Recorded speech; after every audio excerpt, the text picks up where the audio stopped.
If you're studying for the INBDE, I highly recommend INBDE Bootcamp, an all-in-one study resource that will help you pass your exam.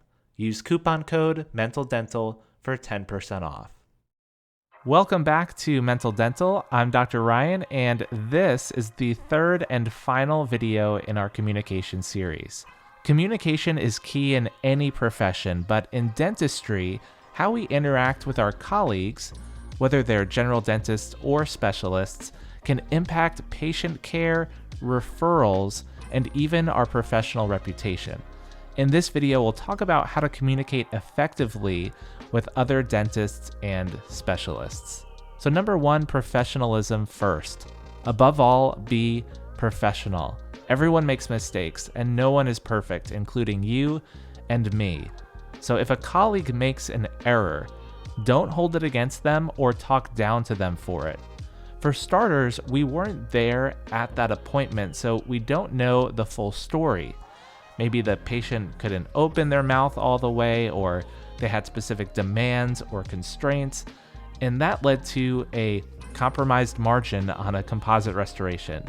So instead of immediately criticizing their work or criticizing their approach, offer constructive advice when it's necessary or appropriate, or simply move on if it's not a big deal. A condescending attitude only damages relationships and discourages collaboration in the future. Building relationships in dentistry is like maintaining any professional connection. Out of sight, out of mind.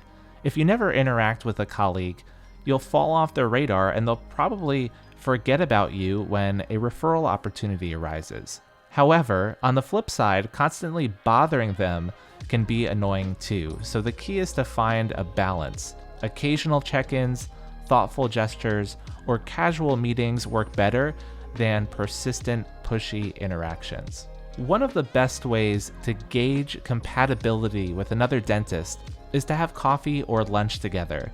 These casual meetings help you understand their personality, their treatment philosophy, and just their overall approach to patient care. But remember, not everyone enjoys this kind of networking, and not all dentists even take a lunch break anymore. And that's okay. Some people just aren't into socializing this way, and there's no need to force it if it doesn't work. Other popular alternatives include physical activity like playing pickleball, tennis, or golf together. While one-on-one lunches can be great, lunch and learns with the entire dental team can be even more effective.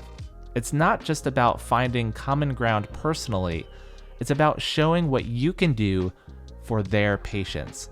Now, some dentists don't care about becoming best friends, and that's fine. What really matters is proving your expertise and demonstrating value in a way that benefits both their team and their patients. And to be clear, a lunch and learn is where you coordinate with another practice to visit during their lunch break. You would buy lunch for their whole staff and present a topic while they eat, showcasing a certain case or cases or a new technology that you're incorporating in your practice. While this is probably best suited for a specialist to visit a general dental practice, it could be the other way around as well. This next tip is specifically for all of you specialists out there.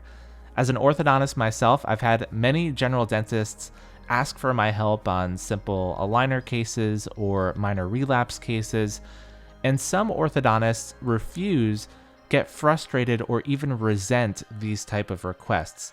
But in my opinion, what's the point of that? They're still going to do the case whether you help them or not.